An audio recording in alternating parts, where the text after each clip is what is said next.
Hi guys, I want to show you two videos here involving the same politician but a distance of 5 years apart. Now one is from 2020 and the other is from today. And the contrast, the depths the Conservative Party have fallen is actually quite shocking. So this is Chris Philp, our old friend, who was back in 2020 talking about the value of asylum seekers and refugees and how important it is for them to be integrated into communities. Have a listen to this first and then a video from today. We all share a common goal to provide sanctuary, a warm welcome and integration support to refugees in need of protection. In the UK, with the voluntary support of more than 300 local authorities, tens of thousands of refugees fleeing often brutal violence and insecurity have now found safety. Community sponsorship embodies that collective effort, enabling our citizens to directly welcome and support refugees, an approach that has brought communities together and helped refugees to establish the support networks they need to recover and thrive in our country. Last year, the government was pleased to announce that once we meet our commitment to resettling 20,000 refugees fleeing the Syrian conflict, we would continue to resettle refugees under a new global UK resettlement scheme. We will do this as soon as coronavirus circumstances allow. There is much we can learn from one another.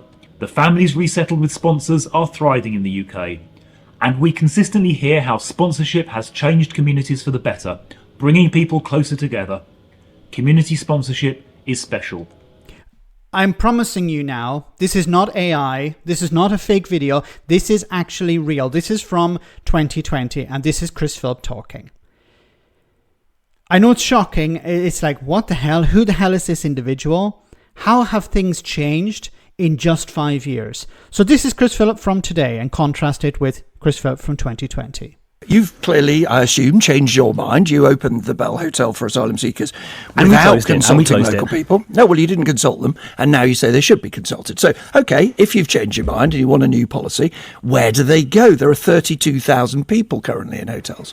Well, as I say, if the previous government's approach had continued, with hotels being closed down, we wouldn't have any at all by now. But actually, let's go back, Nick, to the root of this problem. No, let's not go back. Let's answer the question. Where do the 32,000 people in hotels go if you give local people a veto, which you know and I know they will all, well, you can't be certain, but they are very, very likely to use that veto and close those hotels. Where do they go? Well, you're making an assumption, obviously, but there are a couple of points to make. The first is there are other types of accommodation that can be used that are not hotels. For example, the barge the previous government had, which took 500 people per barge. Those are barges that are ordinarily used to house workers. They're not sort of squalid or anything like that. Yeah, the baby Stockholm, as it was called. Yeah. Exactly. So you can use things like that. Okay, before we continue, he's talking about the baby Stockholm. The baby frigging Stockholm that was closed down because of an outbreak of listeria on it.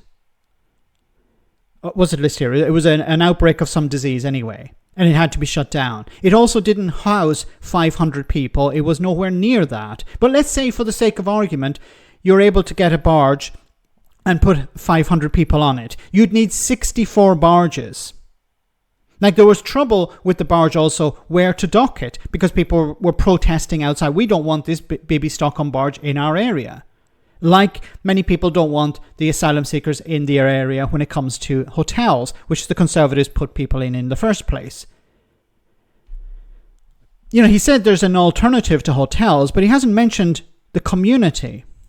But actually, the real heart of this is that people crossing the channel illegally should not be allowed to stay in the UK in the first place, whether in a hotel or a barge or anywhere. That is a different point. If you're in office now, you'd have to deal with 32,000 people currently in hotels, and you'd have to relocate them somewhere. Now, do you want them in, for example, disused Air Force bases? Is that a good idea? Well, look, I've already said the previous government were on track to end hotel use about 9 months ago, right? So if that policy had been continued, there would be no hotels now. No, I'm just asking you, do you want them in disused Air Force bases? And the reason I ask you this is that the last government did pursue that policy, but James Cleverly, who's just been brought back to your front bench as the Shadow Home Secretary, says it's a bad idea to do it. Hotels are better, says the new Shadow Housing Secretary. Indeed, there is something called the Wethersfield Asylum Centre in his constituency, Braintree in Essex, and he's opposed it. Well, look, I don't think he's necessarily said that hotels are better. Nobody in our party wants to see hotels used. That's why we shut down 200 of them in the run-up to the last election. I don't wish to be unhelpful, Mr. Philp, but the quote is, it is better to use hotels. Okay, that is literally the words of James Cleverly. Well, obviously he's got a constituency interest, which of course we all understand. So now it's a constituency interest. Okay. So what is the Tory position? Well, the Tory position used to be, according to Chris Philp himself, we welcome these people into the community. Now it seems we don't want to welcome these people into the community. We want to put them on frigging barges. Now, he was asked about disused Air Force bases or military bases, but the Conservatives are somewhat against that as well. They don't want to come out in support of that because they tried to do that, and then what happened? The local community was against it, including Tory MPs. So the Conservatives don't want them in hotels, although they put them in hotels in the first place. They don't want them in the local community because they're against the idea of moving them out of hotels into regular housing. They used to support this, but now they're against it. They're against the idea of putting them into military bases, it seems. So the solution is what? Barges again. So we want to go with policies that have failed. Like Rwanda as well. Chris Philp in another interview was talking about we need to resuscitate Rwanda. Rwanda would have been a success if we hadn't called a general election. Rwanda would have been a success if the new government, the new Labour government, hadn't cancelled it. He's talking through his backside. But the question I have to come to finally here is, what was the Conservatives' position all along? Was it that they were pro-asylum seeker, pro-refugee, and then changed because they saw Nigel Farage leading a bandwagon and they wanted to be on it? Or were they lying from the very beginning? Was Chris Philp never really pro-refugee, pro-asylum seeker, and he was just saying this because the feeling at the time was, well, we have to provide support for people who are vulnerable? I honestly don't know.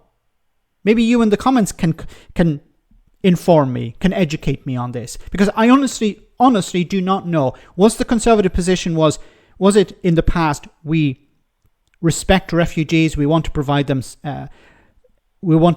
with some sort of safety, we want to provide them a home in the community, and then that changed? Or was it always a lie? Let me know in the comment section, guys, what you think, and I'll see you in the next video.